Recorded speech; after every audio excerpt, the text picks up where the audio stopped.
random ones from his grandma's cupboard or something like that, which is great. So that's going to be really exciting in terms of using those objects, not only for mark making, but also for another little task that we've got as well.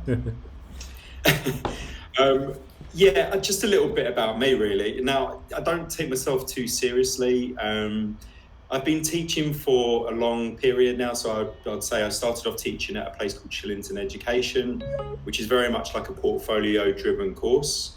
But then I switched gears and I went freelance, and I now do 2 days a week at a university in Hertfordshire, teaching year ones.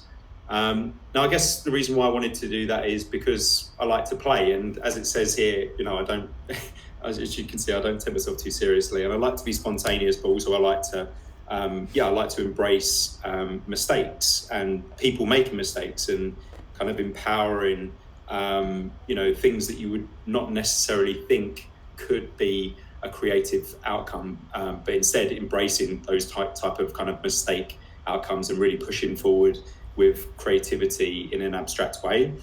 I don't just like to do design. It's important that you do random things. So not just design, I'll run workshops, and I like to keep it kind of, I guess, outside of graphic design as well. So what I mean by that is I do a lot of mark making workshops for people that are suffering with onset dementia. And that was a whole new thing for me to explore that and kind of train in that world after I left Shillington. But it was really empowering and really great to see people that suffer with dementia realize the power behind a mark and how it can spark an emotion, which is why I'm kind of, I guess, doing this type of thing. So hopefully we can get some really cool things going and experience a little bit of it tonight. And like I said, I definitely include as much of it as possible. I try to stay spontaneous and curious. I think that's really important when you're a creative. I think getting away from the computer is really important. I think sometimes you can get yourself that kind of creative block, or even self-doubt, or you might think that your work's not good enough. It is really important, and I know a lot of people say get away from the computer, go for a walk and things like that, but I actually believe getting away from the computer and looking at your surroundings and try and give power to the mundane. So I guess what I mean by that is just try and make use of stuff that's just lying around. I know that sounds really silly, but just do it for your own passion project. So for instance, with this example here, I won't go into too much detail because this is a workshop, but I just wanted to create a little photo shoot and do some hand-drawn type. And I think it was just randomly one day where I was suffering with a bit of kind of imposter syndrome, and I wasn't getting anywhere with a certain project. So I just decided to find some random objects, get some fishing wire and hang it and create a little photo shoot, just from random objects laying around, the kind of the office at the time. This was a little office that I was working in at the time. And I think it's really important to just kind of do it for no one else's, kind of, I guess, pleasure. It's just for your own pleasure. And if someone else likes it, then that's an added bonus, but it's definitely not the kind of main thing about it. Typefaces as well. I'm a big fan of creating typefaces out of kind of inanimate objects. I stole these from my little kid. They're these kind of little wooden building blocks, and I thought they really made interesting shapes. So I started to create a typeface out of it by just drawing around them, cutting them out, and then eventually, putting them together as this nice typeface that became a digital aspect for a talk that I did actually in London. So it was nice to see how something that you don't really think is going to go anywhere, or you think that maybe, this is a bit silly, but actually eventually maybe that kind of experimentation could eventually lead to something else. And and it can be kind of a unique approach as well. And then the last one before we kind of get started is, like I said, really think about materials and your surroundings, because it can evolve into something a lot stronger. Whilst I was at Shillington, I got the opportunity to create the grad show branding. So it's like a graduate exhibition, and I got to do the branding for it. And what was really frustrating about this design is that I wanted it to be really, really good, shit hot. And I think the reason why is because so many different teachers had done the grad show branding that I felt a lot of pressure. But in the end, I kind of realized that you've got to kind of believe in what you're good at. And a lot of the stuff I'm good at is off-screen techniques. And the one thing I was really struggling with was the mark. The mark felt really flat. I was just using pens and I was just image tracing them, or I was kind of just using different kind of tools in Illustrator and Photoshop. But the actual outcome felt really flat. It felt quite digital, and it didn't have any kind of sense of, I guess, kind of tactile personality. So eventually, I just looked around the house and just thought, right, let's use some materials that could represent a mark. So eventually, I kind of landed on this. It's basically electric tape, so it's the stuff that you wrap around electric wires. But what was really nice about it was that it was really flexible. You could bend it, you could stretch it, and it became this really nice kind of mark that eventually was used for a series of different graphic elements across the whole brand. So yeah, you definitely have to give power to the mundane, because you never know, the actual kind of quality of the material could elevate your overall work further down the line. So I guess that brings me on to the workshop and why I wanted to kind of have a go tonight with all of you, and I'm looking forward to kind of seeing what you all come up with, because it's going to be super fun. But one of the biggest things I get pleasure out of is basically encouraging others to play, and what you're going to see is real, and these are just a couple of examples of what I do at the university and at workshops. So one thing I kind of do with students is ban them from the computer for a period of time. And what I like them to do is kind of experience and also experiment with different materials that they maybe didn't think were possible. So on the left-hand side, that is like a pulsating balloon that we eventually put on a scanner. And we constantly kind of done like a stop motion animated graphic with it. But it really came out great as a whole typography set. And this is just a little crop of it on the left. But again, just that giving the power to a seemingly mundane object like a balloon, and then eventually it became this really amazing kind of inflated typography approach. And then the second one, just really simple, silly, write type on a balloon, blow it up, and then do like a bit of a time lapse of it, and you get some really interesting kind of approaches there. And then the last one is just literally a polystyrene ball with some, it's kind of like glitter just thrown on it, just to see what it looked like. Now that didn't get used, but that's the whole point of, I think, using the mundane to see what's unexpected and to see what unexpected results you can get. So they're just a couple of students that I was proud of in terms of their experimentation. So let's get warmed up. So a lot of you, I'd love to know actually what industries you work in. So in the chat, can you just post, are you graphic designers? Let's hear you if you're there. Because I'm originally a graphic designer. I'm one of those graphic designers that done uni, left uni, carried on doing graphic design. I've been in graphic design pretty much my whole career. Is there anyone in the chat? Well, I'm OG, studied graphic design, morphed into product design / making stuff. I'm of that ilk. Anyone else in the chat? Come on.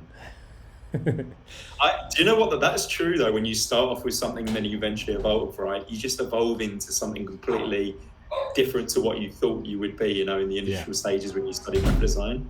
Yeah. Just like life, right? Like it's like you see it as this linear thing which is predictable, but you got no idea where you're going. You could end up anywhere. Anyone else in the chat? Come on. Himesh, Kenji, Lizzie, what are you?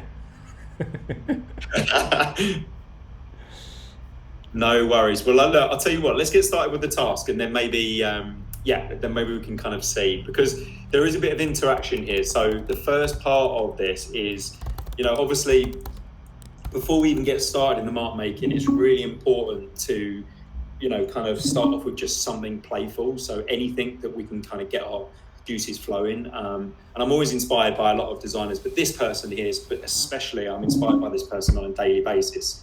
But check him out. His name's David Loopshine. Probably not saying his name right, but davidloopshine.studio.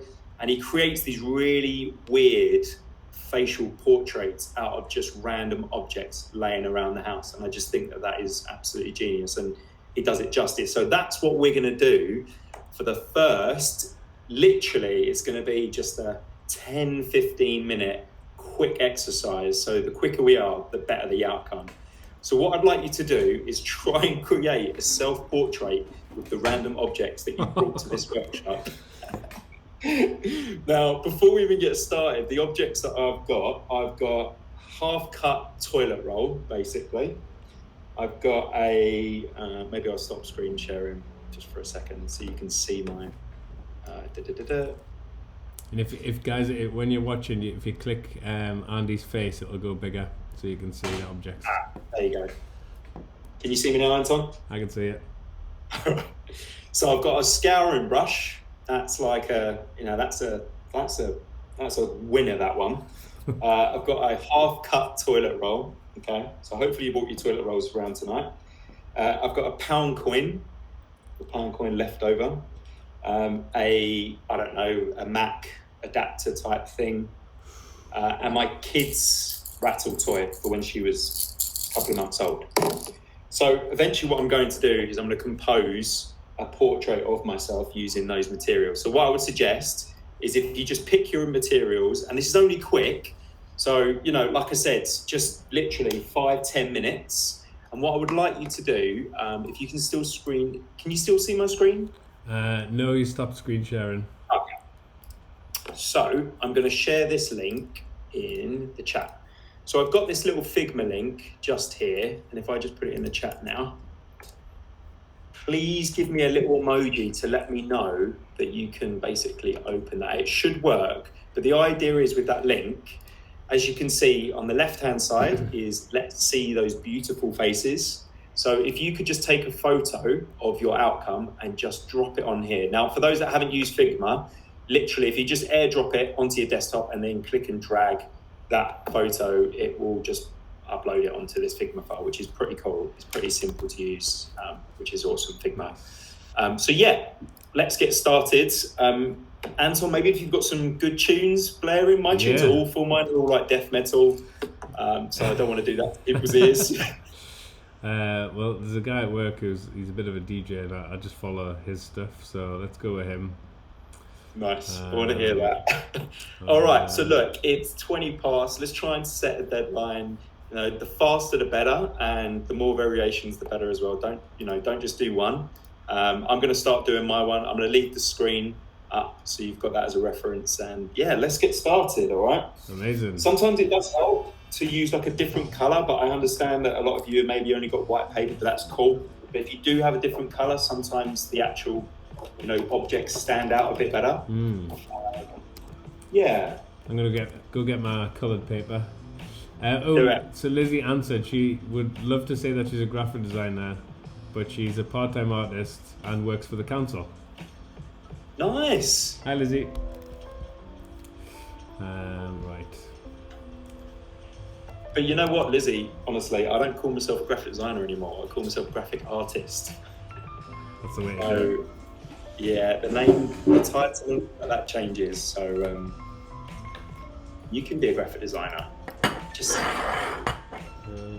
thanks for coming, everyone. Hopefully you got those random objects. By the way, the most random, the better.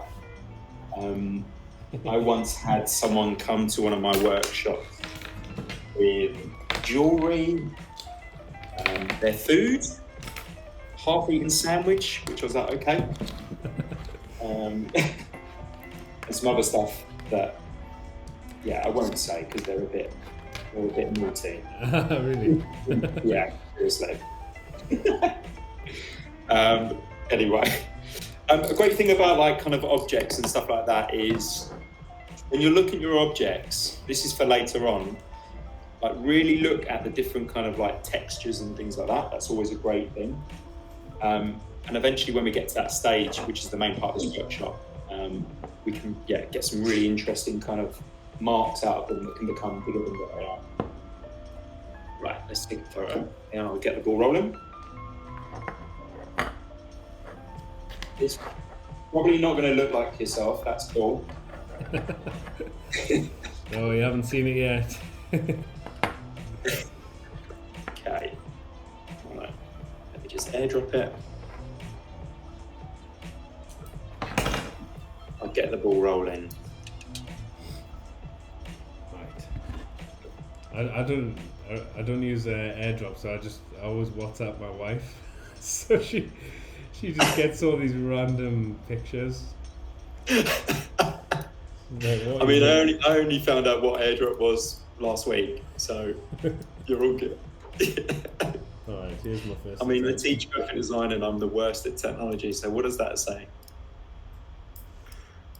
Okay, there you go. So I've just uploaded one, as you can see. Now that is like, now, I mean, I'm not sure it looks like me, but you know, there's some interesting forms there. Yeah, it captures your spirit. Yeah, right? Right. There's my first attempt. Right, now with the second attempt, maybe start layering things up. So maybe start like putting things on top of each other. And inspired by David, that's where you get these kind of weird layering kind of things. Oh, Anton, that is awesome. I'm a beautiful creature. I love that. That's great. I've got to get a picture of that. That's a profile shot. Damn. Right. Yeah, like I said, trying to layer up your objects as well. So like Anton's done really well there with that seashell and the kind of wire and how they're overlapping.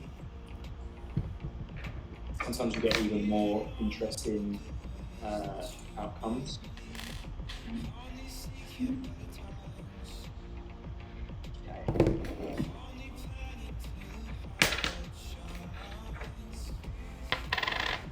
Right, I've got another one.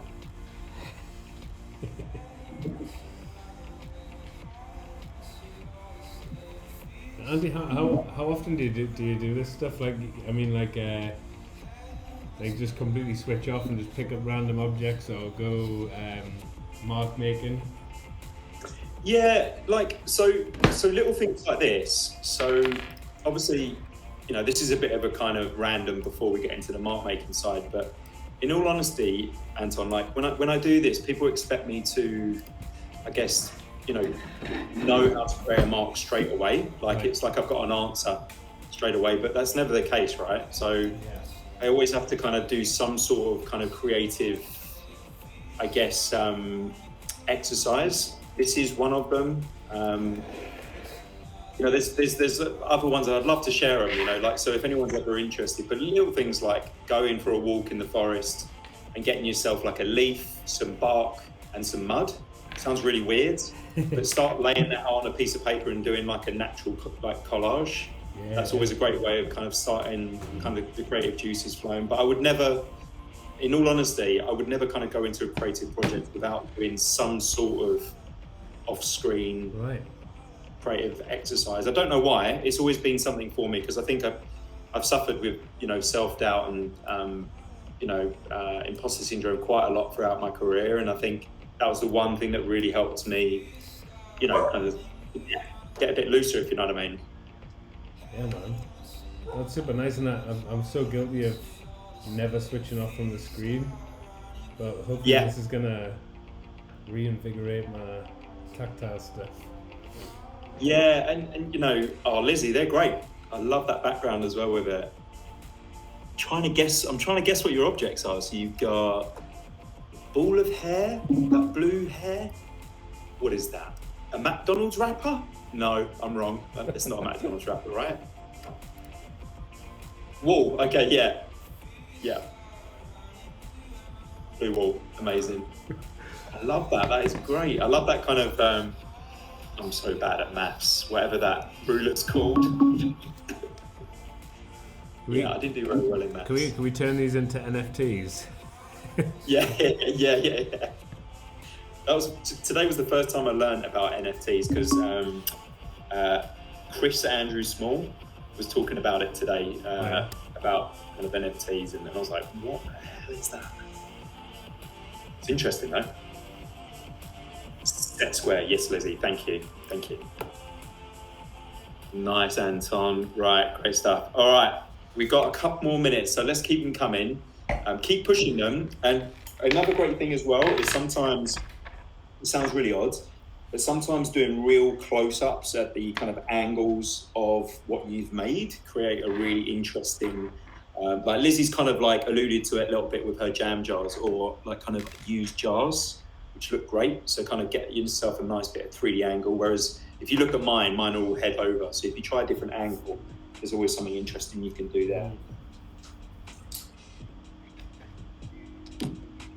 But yeah, Anton, back to your question about kind of doing it, you know, on a regular and things like that. Not all the time. It's definitely not something that's my main earner, if you know what I mean. Yeah. I'd like it to be, but it's just about, in all honesty, because, you know, there's a lot of people out there that do amazing off-screen things, and I think the most important thing is just, you know, whatever you're like, if it starts to feel like a chore, that's when maybe it's not the thing for you, if you know what I mean. Yeah. It's kind of, I do it out of pure just passion of needing to do it for myself, and now I've kind of just started into the world of kind of encouraging others to do it, really. That's awesome. The thing that I admired from afar was the left hand throwing. Yeah. I thought it was just such a fun idea, which is like super accessible. Yeah, I love that idea. Oh, I appreciate that. But it's interesting you said that, because even, you know, like for instance, with my left-handed drawing that I used to do, it started to become a bit of a chore, you know, and that's what I mean. It's like, it started to become less of a passion and more of a kind of need, like to constantly put it on social media and things like that. And I think that's the danger of losing, I guess, your passion for creativity, is like, make sure you're doing something, anything that does make you happy, you know, whether that's random object faces like this. I love that one, Anton, with a person, you know, or whether it's kind of just mark making or whatever it is. Honestly, like, just do something to kind of touch into your own values, and that's the most important thing, you know. God, I totally relate to that, of you know, small creative acts of creativity out of impulse turning into a chore, you know, like, oh, I've got to build on this following and that, and you get into like the marketing side and it's like, oh, I'm just not interested in that shit at all. You know? You feel the pressure to do it, you know. It's kind of the world we live in, you know, a little bit, and because I get that with off-screen stuff, you know. I see off-screen artists and I'm like, oh man, wish I could do that, you know. Yeah. But that you know, that's not the point of it, you know. Is if you just keep doing, and then eventually you might get recognition for it. But if you don't, like, that's not the aim of it, right? The aim is for you to kind of enjoy the process and do something. I love that. Whose is this one? This is great. Nice and simple, kind of like a gallery moment. It's like a gallery exhibition piece. This is great. Love that. 3 ice cubes melted. I think my wife might send me to a psychiatrist. Yeah. Are you okay, mate?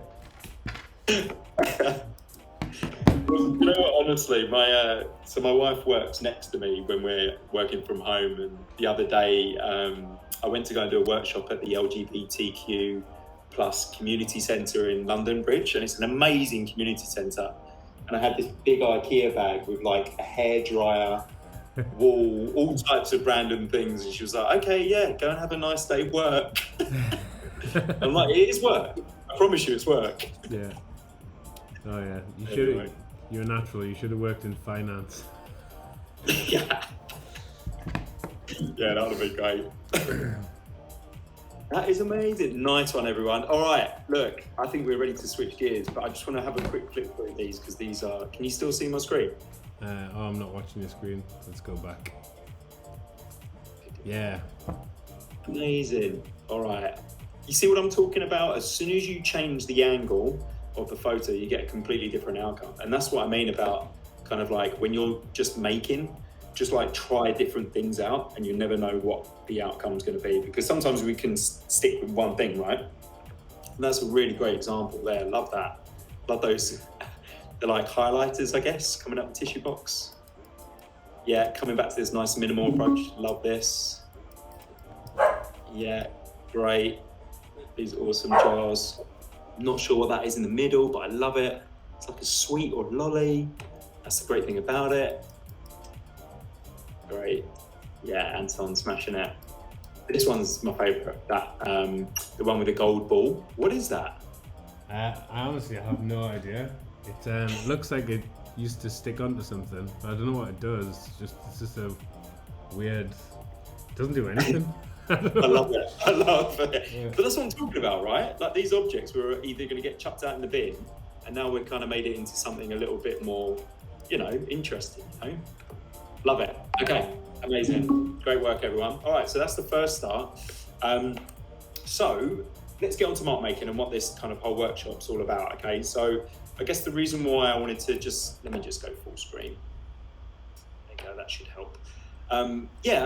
It's important to, like I said, to kind of get ourselves a little bit looser in terms of creativity, because we can, rely on the computer quite a lot. So I think first and foremost, let's just kind of get ahead into the possibilities of a mark and what and how we can create a really interesting mark that's really unexpected. So I just want to see in the chat, what do you think has made this mark? And I'd love to see what people's opinions are. And I'll reveal the answer in a bit, so it's like a bit of a quiz. So what do you think made this mark? Now, obviously, I've kind of adjusted it slightly in Photoshop and, taken out the colour, but what do you think has taken this mark?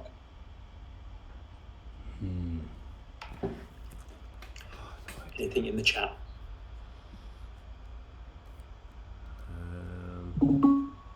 Let's see, anything in the chat? Okay. Very tricky. Let's go back. It's a tricky one. Yeah. It's going to be something weird, What have isn't we it? got? And end of a pencil? End of a pencil. Yeah, interesting. Yeah. Has anyone put anything in the chat, Anton? People are just commenting how tricky this is. How big is it? We're asking for a clue. How big it is? Pretty small. It's pretty small. So, like a corner of a window. Think of it in that scale. Corner of a window. Yeah, so a corner of a kind of normal sized house window, if that makes sense. So it's not big.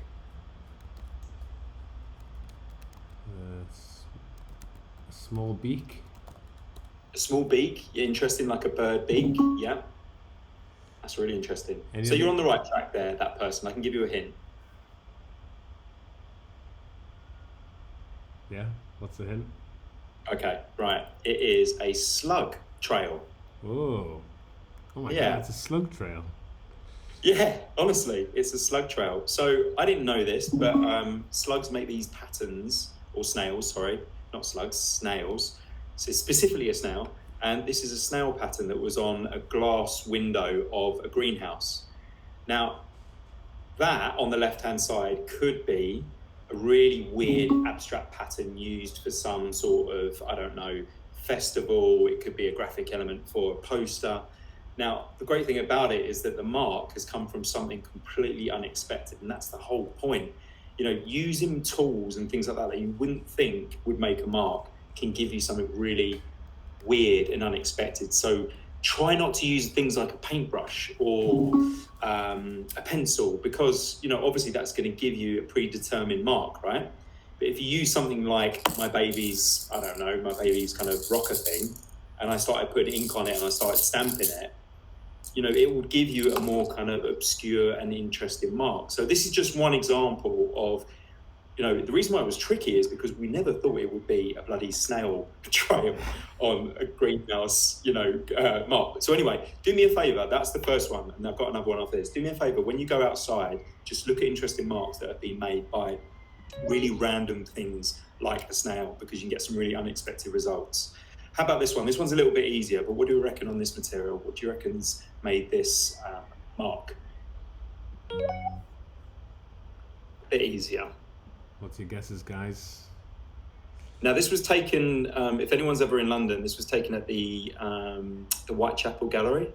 They've got an amazing exhibition all about process and work in progress. Somebody's guessing a snake?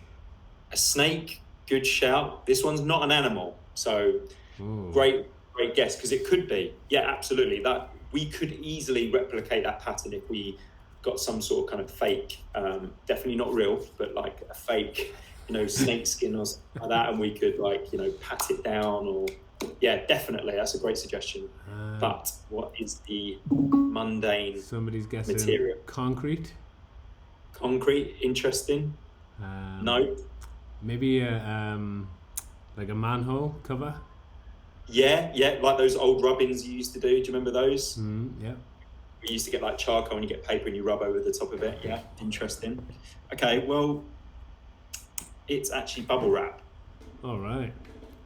Yeah, and the great thing about bubble wrap is if you just apply a really thin layer on top of bubble wrap, you can get this really interesting, as you can see on the left-hand side, this really interesting pattern. And that's what I mean, like give power to the mundane. Like we use bubble wrap, on quite a regular basis as a population, right? But if you actually use it as an art piece and start kind of exploring the different textures and kind of forms of the actual material, you can get some really interesting outcomes. So bubble wrap is our friend, apart from the plastic side of things. So let's ignore that. Just last thing before we get started, I'm massively inspired by someone called Simone Fattel. So if you ever want to check this amazing artist out, please do. They work in watercolors, and the great thing is you can just see a really great range of how those marks have been made. They, obviously use the traditional, brush, but they also explore a lot of textures and mark making tools and things like that. So it's good to see that mark making is very much alive, not in only galleries, but also, within designs as well. Check out Simone Fattel for sure. So just a quick one behind the process of it, and this is what we're going to do. So hopefully you've got your chosen words that you want to kind of communicate. And if you don't, I would just don't overthink it. Just go for a word that you think resonates with you today. So for me, my word is opportunity, just because I'm doing this awesome, kind of talk for MakeFest, and I really appreciate it. So opportunity is going to be my word that I'm going to try and express. It doesn't always have to be a word that's like really deep. Like it doesn't have to be a real emotive word. It could be something that's just actionable. So it could be, jump in, or, flat, whatever, kind of word you want to express. Just pick that one word that you think you can visualize. So this is what we're going to do, but we're going to use the Figma file, okay? So I'm going to see how that goes, because obviously we're going to be using a digital tool to do it. But what I would like us to do is basically just put our word on a little kind of, like a little Post-it note. So if I just go to this Figma file here, if we can all just get this little Post-it note over here, and I think you just click and drag. Let me just do that one more time. You get your Post-it note and then just click and drag the scale of it. Now you might need to zoom in because I've created such a big board. But I would suggest just going to get your Post-it note, making it a little bit bigger, and then put in your emotive words. So whatever your word is, if you just double click on that Post-it note, and then you should be able to then type.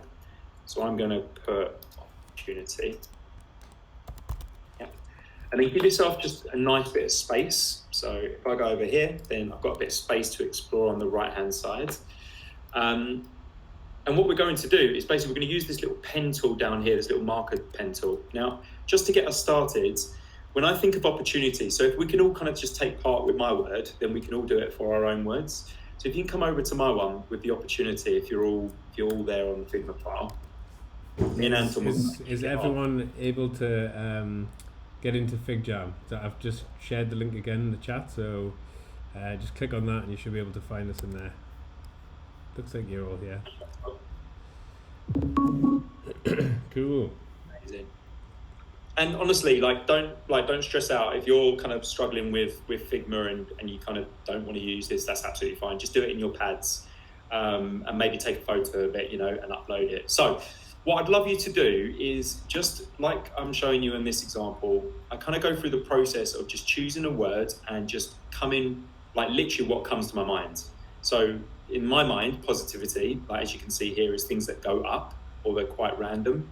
So that would always be the thing that I start off with. So let's give that a go on here. So what do we think of when we think of opportunity. So sometimes I think of like random kind of sparks. Now, whatever you do, like I've had someone kind of do this where they've just done a smiley face. Like, yeah, cool. It doesn't matter. Like, you can't make a mistake at this stage. In fact, you can never make a mistake because we're literally just making marks that we think express certain words.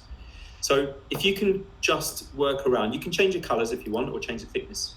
But if you can just literally just do a little word you think reflects opportunity. So yeah, nice, Anton. So something quite explosive. I'll build on that. So it's like maybe something with little marks, you know, maybe something quite unexpected. So you never know where opportunities will like lead you. Yeah, nice. Yeah. Maybe something rising. So once you get one opportunity, maybe you're going to get another opportunity. Awesome. So you can kind of see where we're going with this, right?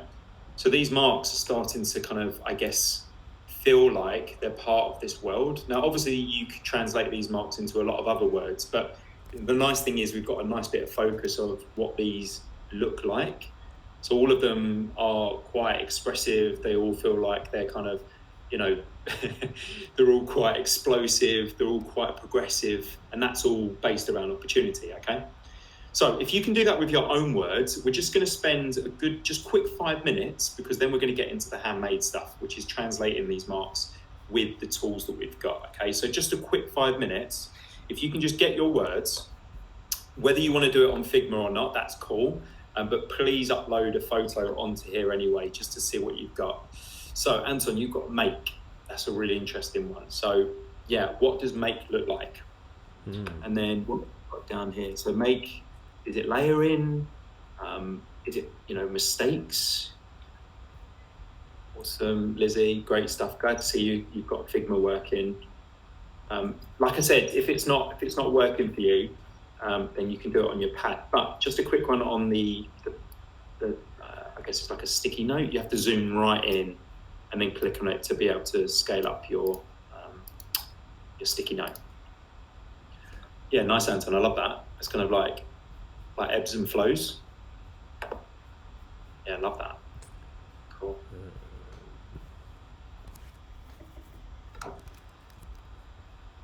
And let me just put this back on screen.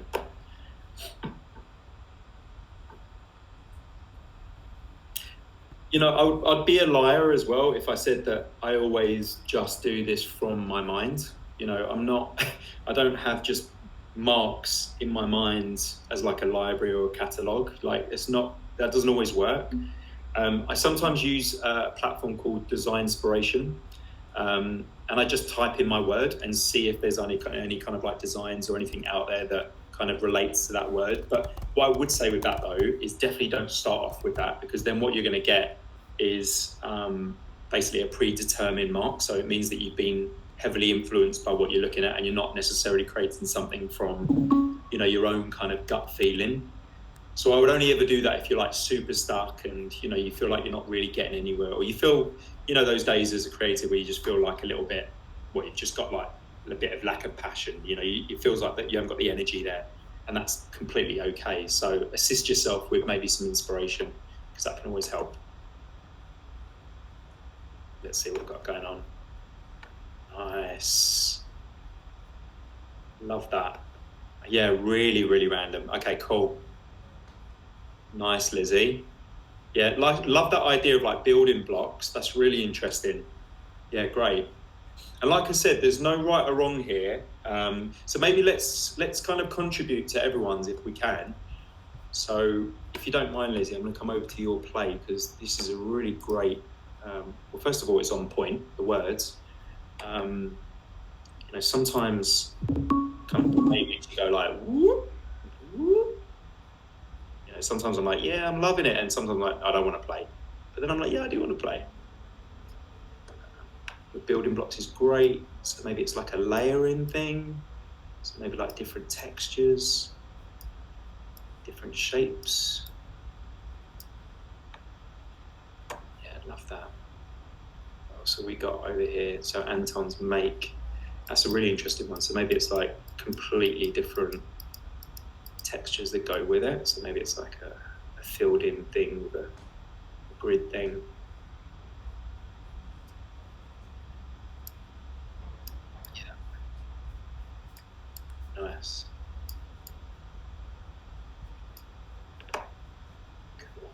completely different shapes, like cutouts. Nice. Got some great stuff for Lizzie as well. Yeah, love that idea of like different size boxes or shapes. Yeah, nice. There's definitely a theme there. So like think of players like, what does it make you feel, right? Sometimes that really helps, because at the moment we're very much kind of in this like world of shapes, which is really interesting. But if we're going to be working with textures, is there something that we can be really expressive with when we think of play? So like, yeah, exactly, Lizzie. It makes you feel really random. For me, it makes me feel like this, where I'm just like, a lot of us have done that, which is great. You know, sometimes it's like just random dots, and no like mistakes. And like the more kind of random kind of like textures and things that you do, the more you can then reference when you get to the making part. So amazing. All right. I think we're good to move on. I think we've got some really awesome marks there to get started. Love that one, Lizzie.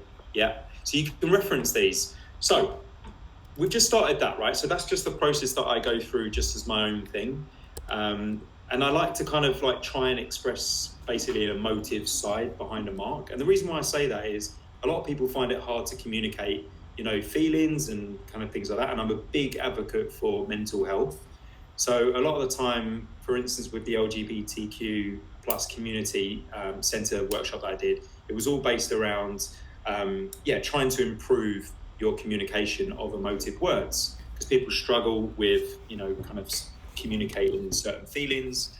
So it was really nice to see people trying to express a word that they had been feeling. So obviously the words were based on, kind of mental illnesses a little bit. So like, for instance, some people were suffering with anxiety, and it was really interesting to see them actually communicate that in a mark. And what they were doing is they were releasing it, because they were actually focusing on that word and being quite playful with it, rather than talking about it because they didn't want to. So it was quite an interesting kind of process to go through. So if you are ever feeling self-doubt, or you're feeling like you need a bit of a kind of helping hand, mark making, honestly, and trying to express a word that you're feeling that day, it really helps. It helps me out, and I like to kind of think that it helps other people out. So definitely give it a go, for sure.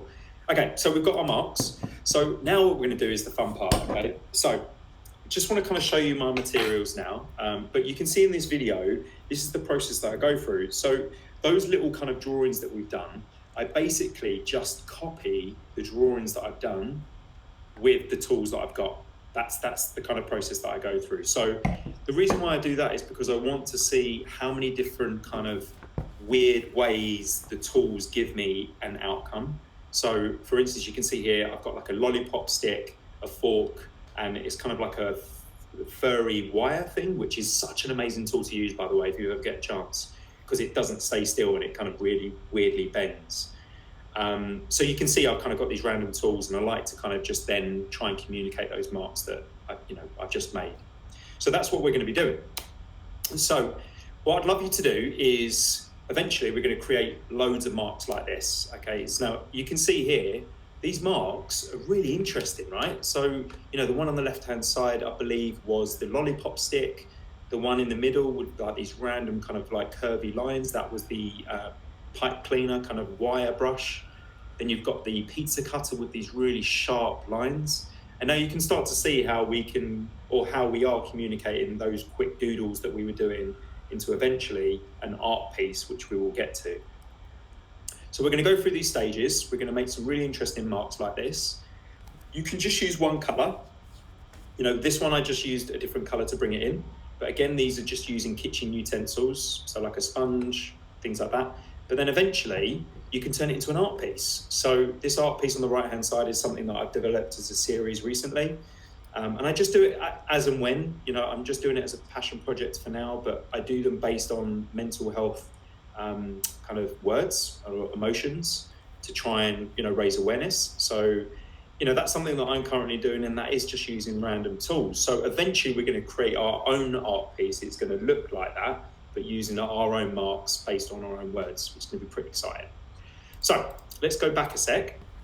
So if you can, I'm going to stop screen sharing and we're going to get started. So I'm going to be using the trusty pizza cutter. That's always a classic. A potato peeler, because I'm going to put the ink in the middle of it and then kind of squidge it, I guess, like a screen printer. A scouring brush, is that how you say it? Yeah. Scouring brush, this thing. My kid's kitchen kind of whisk. She's not going to be happy with me, but okay. And then the brush, like this kind of like sponge thing. So they're going to be the tools that I'm going to use. I'm just going to use A3 white paper, and I'm just literally using black ink. That's all I'm using, black ink or black acrylic paint. Usually the greatest ones. And now the reason why using a dark color really works is because the textures stand out more. If you use like a lighter color, it doesn't always kind of stand out as much. It doesn't have as much impact. So I would recommend using just a dark color. And yeah, let's get started. I think, what time is it at the moment? We're bang on time, which is great. So let's not spend too long on it. Remember, like I said, this is meant to be quite a quick practice, but it gives you a bit of an idea, for you to kind of do this in your own time and spend more time with it. So it's a bit more mindful. But for today, let's go for like 10 minutes. Let's see what we can get. So 10 minutes, making as many marks as possible on your white paper, using all your tools, and then just take photos of them, pop them on the Figma link again, and that will be amazing. Right, let's get started. Okay. And, definitely using tools that you don't mind getting dirty. I think that's really important. A lot of people have brought kind of like things along to my workshops, and I'm like, do you really want to put paint on your phone? You sure? But it does make an interesting mark though. So yeah, the more random the objects that you've got, the better. And don't be precious with it as well. Like, try different techniques. Like, maybe try rolling it, maybe try kind of like stabbing it, and maybe try dragging it. Because again, you can get some really interesting kind of results from it. And I'll post some photos up on the Figma link just to get us going.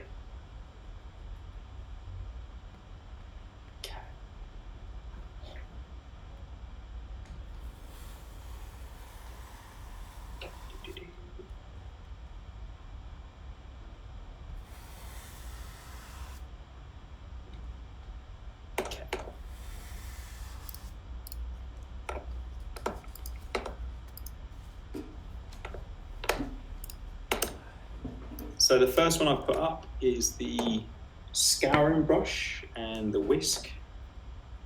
And if you just try and put them next to your word, it kind of shows you a really nice like transition from the marks that I was making to what I was doing. Don't worry if they don't look like your doodles, because eventually what we can do is then pick the ones that are successful for you to make your final art piece. Let's go on to the pizza cutter. I'd love to know what objects you've got, so if anyone can take photos of their objects as well and put them in the chat, that would be amazing. Or just type them out, that would be great.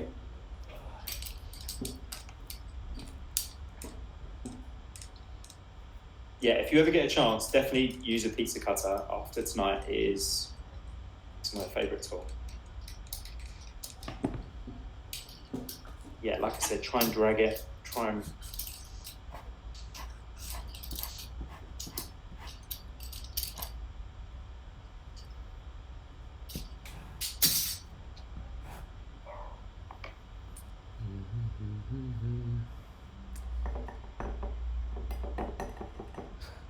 I'm not even sure this is paint. It's so old it's turned into something else.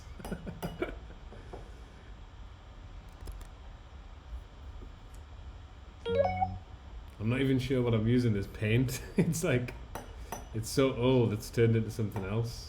It's like a little creature.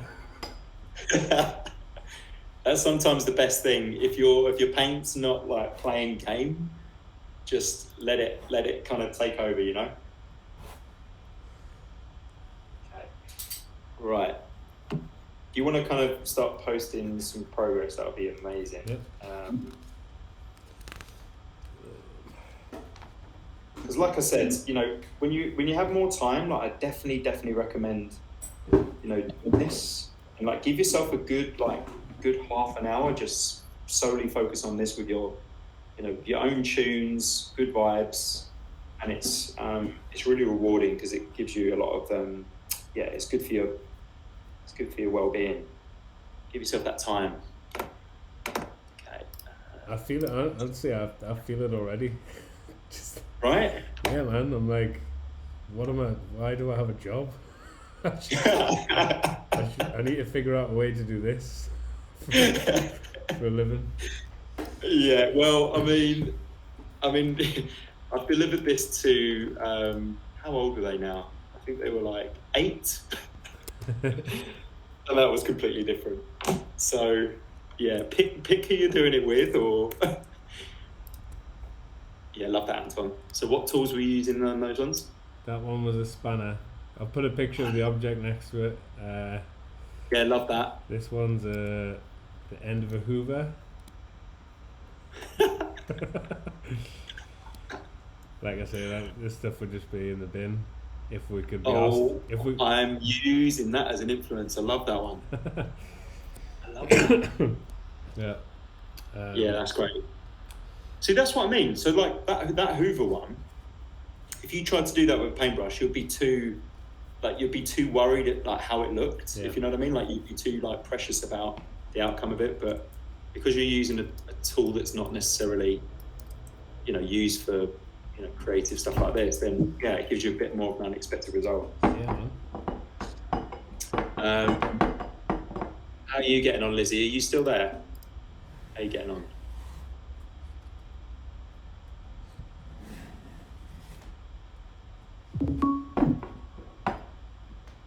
Yeah, awesome. Yeah, nice. I just posted another one just on there. So that was I should have put the tool next to it. I'll do that for the next one. So this one was, what did I use again? Oh, that was the potato peeler. Which is interesting, but you know, sometimes these tools don't work.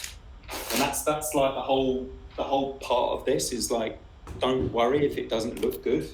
Because eventually what you'll do is you'll pick the mark that you like, that you will then use for the final art piece.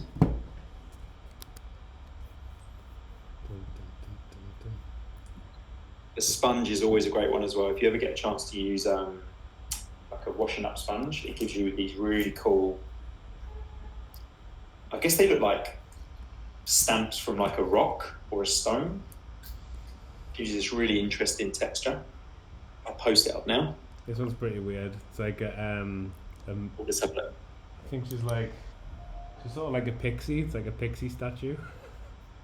Weird. I'm going to screen share because just love that one that Lizzie just popped up. That is awesome. Oh, wicked, yeah. Yeah, nice, Lizzie. And that's what I'm talking about. These little circles here. If you were trying to like hand paint those by hand, it would be really kind of time consuming. You've got this really interesting like kind of pill pack. And like these are like really mundane, right? Like it's a pill pack, it's like some, I guess it's like food wrapping or toilet wrapper, I think that was. And then look at the marks up above. They're really interesting, pretty abstract. Love it. And then let's have a look at, what was this pixie thing, Anton? Oh, is this what you mean? Yeah, I don't know. It's just like a random statue I found. But it's been, I mean, we cleaned out the house when we moved in last year, and then like all this shit's just in the cupboards. So I love that. You should get that sold on Vinted. Someone will get that. Definitely. Oh wow, this is pretty cool. Oh, let's have a look. I'll have to probably wash my hands, but go on. What have you used? It's like headphones that don't nice. work. Well, yeah. But the marks look pretty mad. I like it. That's what I'm talking about. Like, you know, the more random the better. So just going over here. So again, this was the sponge. So that was just literally the scour brush, the washing up sponge. Is it? One sec, I'm not watching. Oh yeah.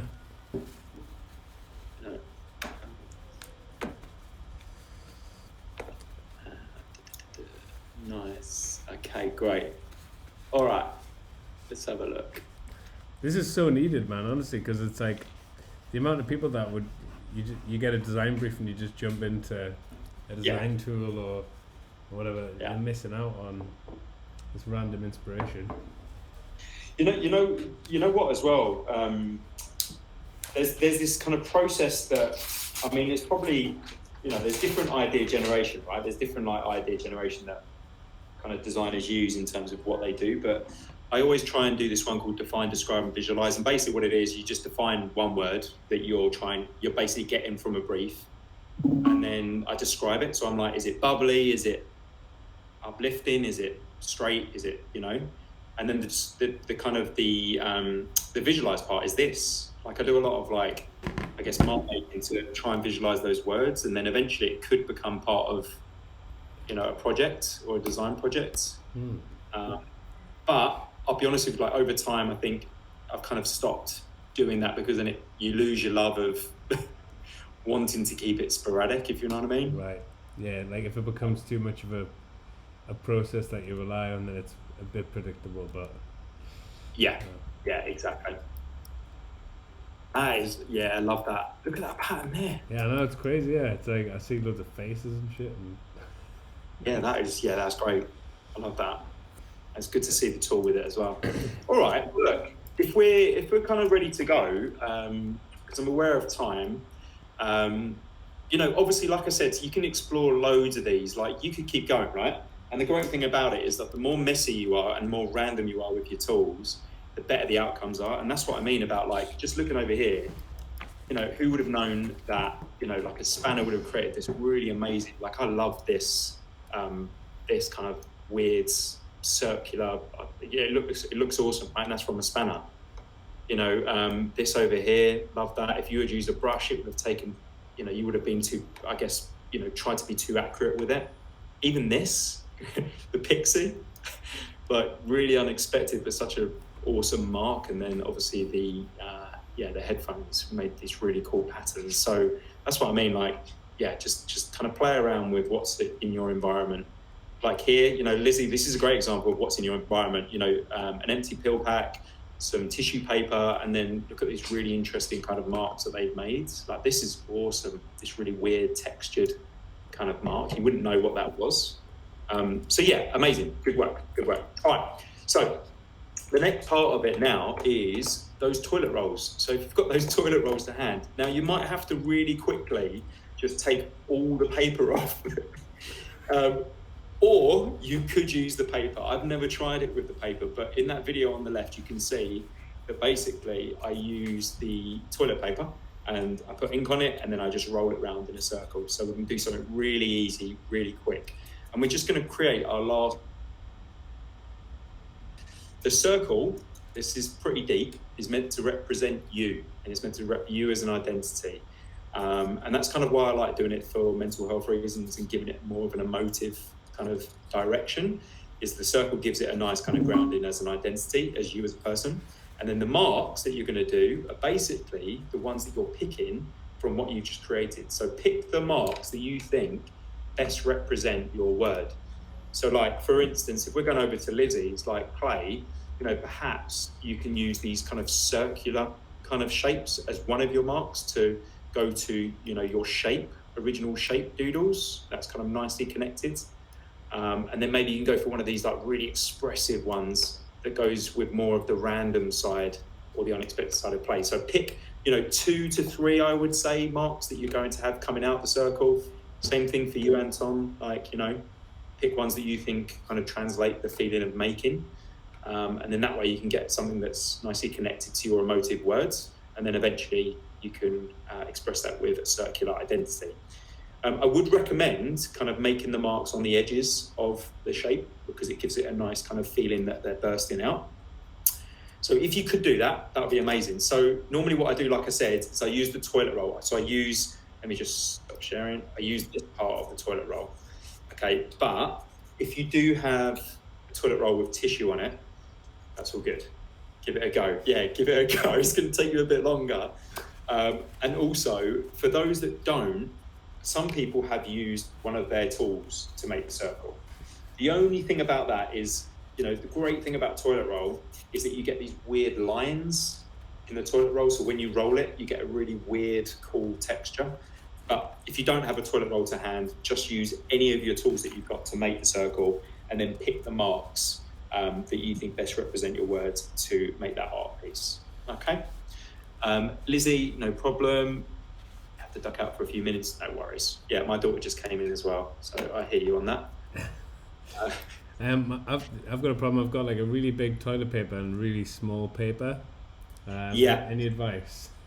Yes. So are you precious about that toilet roll? No. I personally would rip out the inner. Rip it out. Yeah? Rip it out and then cut it in like a really small quarter. Yeah. So this right here that I've got is like a cut from a full roll. So I'd go for quite a small. With your scissors, I would cut just a little section from the toilet roll to do the roll. Yeah. Okay. A really big tip as well, like when you're doing the roll, if you can roll it on the paper and it really works. Or you can use your fingers and put them together and kind of put it together like that. And then eventually you'd roll the toilet roll with your finger with the paint on. All right. Let's see how you go. You don't want too much paint on the toilet roll. This is where maybe a paintbrush is good to paint the toilet roll, but you don't want it to be too thick because you want the textures to kind of come through. So I would recommend kind of just doing a few dabs on like a spare bit of paper just to get rid of some of the excess ink or paint, and then give it a nice roll because you'll get a lot more of the kind of textures of the material coming through. That was harder than I thought, actually, to get the inside of a toilet roll out.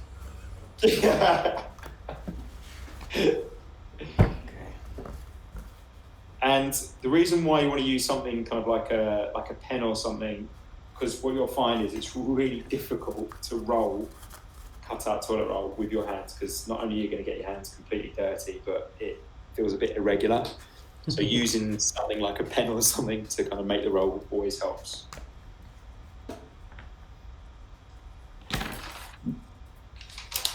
And I'd love it if you can post this on Instagram, and just say what your word is. I'd love that if you could.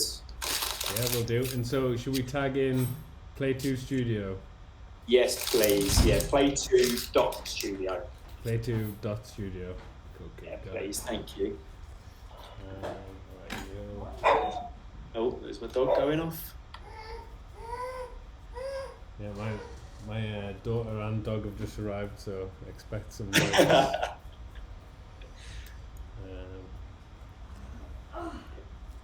Yeah, we're going for a circle, yeah?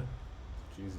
Yeah, get that circle done. It's quite hard, but try and get that circle on there with, not too much paint. Keep it nice and...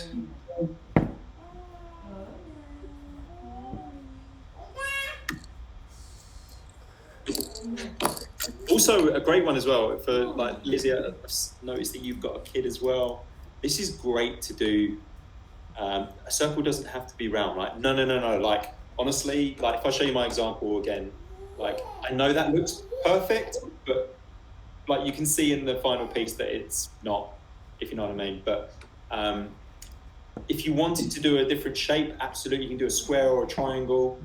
I guess the reasoning behind the circle is just because it's meant to represent in an abstract way us. So it's meant to be us as a person.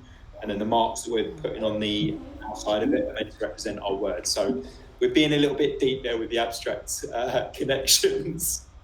But you can definitely do a shape. We shouldn't all be circles. So yeah, choose your shape. Okay. Yeah, and do a couple of attempts. Like if you feel like, so let me just put my example up on, and I'll show you what I mean. But try and get a bit of the texture in there. So again, give it another go if you feel like the paint is a bit too thick. But maybe just quickly take a photo of your circle first, and then we can finish off with putting your marks on. Okay. So we're going to upload our circles. Yes, please. Yeah, because it's always good to see. Yeah, Lizzie, amazing. Love that. What material did you use in the aim? That's really interesting. Is that a toilet roll as well? I love that. That's great. Let me just share my screen. The circle does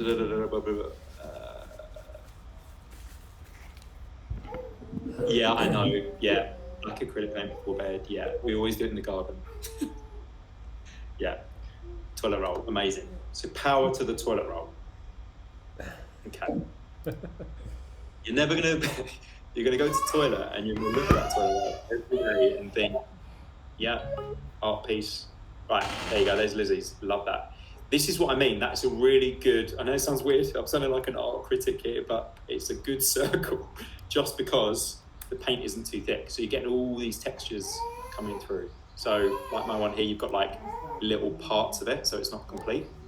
And the nice thing about it, yeah, love that, Anton. Yeah, great.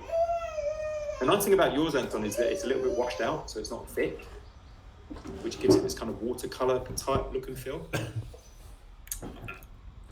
Right, so now pick one of or two or three of the marks that you created and basically try and get them coming out of the circle. So you can see here in this example, I sometimes use a different color because it stands out. But sometimes if you're, obviously creating your circle and there's elements of the circle that are light, it is nice to use the same color because it feels like it's one part of the same piece. But it's always nice to have one of the marks pop out a bit of color because it gives it a bit of contrast. So let's give that a go. Let's put marks now, chosen from what you did earlier. I'm just going to let my dog in.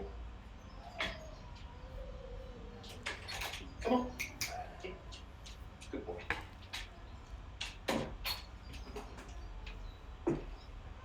Okay.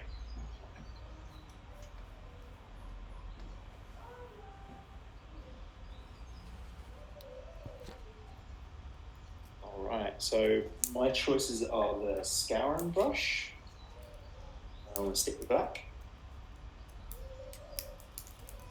A nice thing to do is like kind of start a little bit into the middle and then come out. So it's like it's coming out from the circle because it feels a little bit more expressive that way.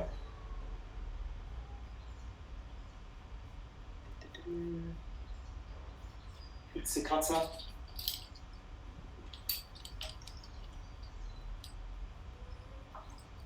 Usually for the marks that you do on the outside of the circle have to be a little bit thicker. They need to have a few more, or just a bit more paint on it. Because then, you want them to be a little bit more solid.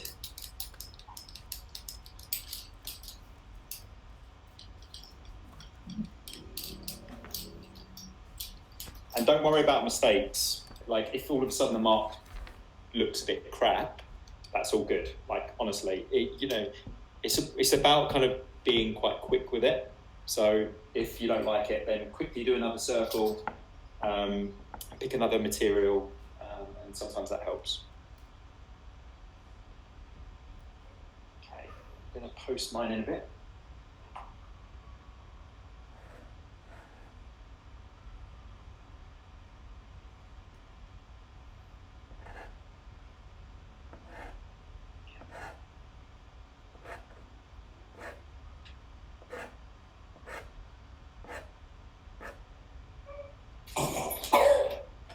Shush, Frankie.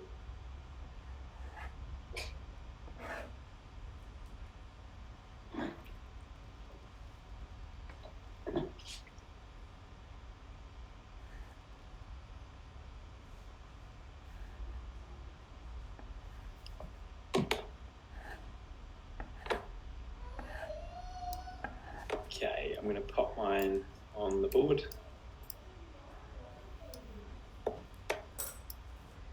Cool. And then whenever you're ready, don't rush it though. Cool. So if I just zoom into my one, there you go. So that one's based on opportunity. So I took some of the marks that were a bit random. So like these really expressive sharp marks, this kind of textured quality. this random kind of textured random tool, and tools that I use with a scouring brush, pizza cutter. What was the other one?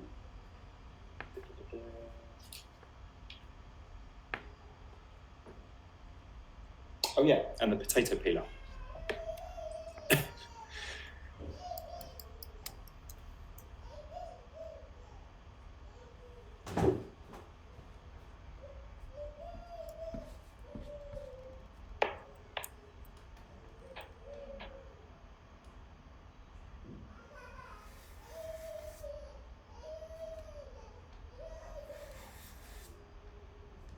Awesome, I can see you all making away.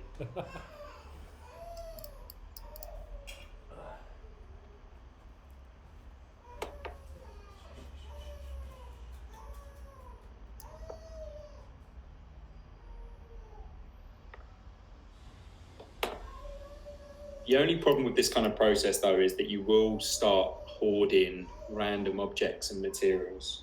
That's the only thing. But that's never a bad thing. You never know what these tools could do.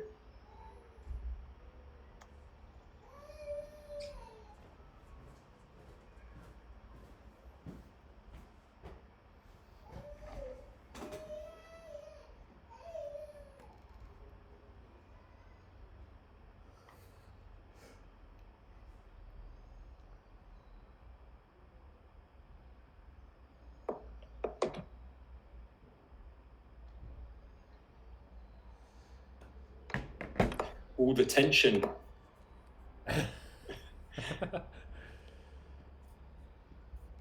Let's see those final marks. Let's see what we got. Yeah. Good. Oh, yes. Look at this.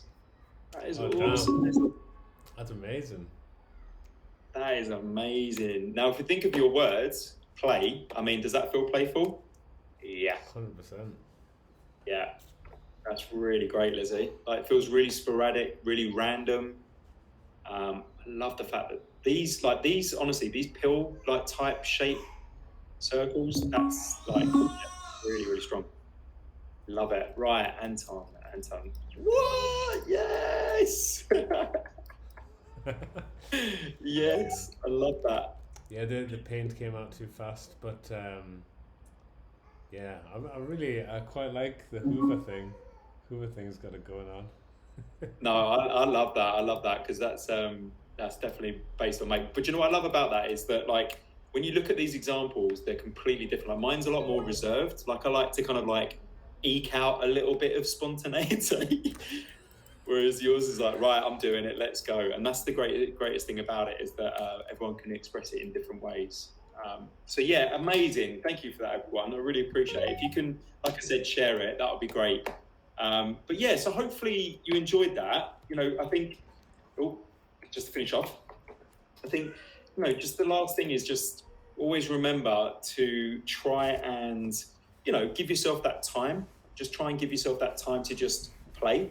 And like, play can mean so many things, right? But at the end of the day, you know, if you don't play, sometimes you can get a bit stuck in a rut, or maybe you don't give yourself that time to feel creative or passionate. And in all honesty, like, mark making has been around for centuries, right?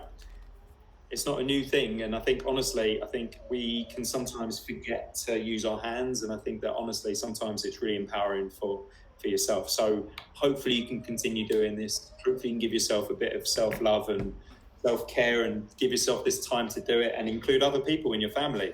It's really important. So yeah. Andy, thank you so much. Honestly, I feel like a weight's been lifted off your shoulders. Really, really awesome, and we'll be sharing this with everyone else as well, so they can follow along and do it in their own time. So we can spread the power of the ordinary, and yeah, watch out for lots of posts to come over social media. Is there any, maybe we can catch up after, but if you have any like workshops coming up or anything that you want to we can help promote, just let us know, because we want to kind of spread the message of this. It's really great what you're doing. So Appreciate that, Anton. Thank you. Yeah, and thanks for those that have come in. And like I said, you know, if you kind of wanted to observe and not get involved as much, that's cool. Like, you know, this isn't meant to be a pressured thing, and just always remember to, you know, to try and give yourself that time. And yeah, I'm glad you enjoyed it. It's been a real pleasure. Thanks a lot. See you guys at the next event next week. See you later. Take care, everyone. Anton, I'll catch up with you soon. All right. See you, man. Yeah, everyone. Bye bye. Bye bye.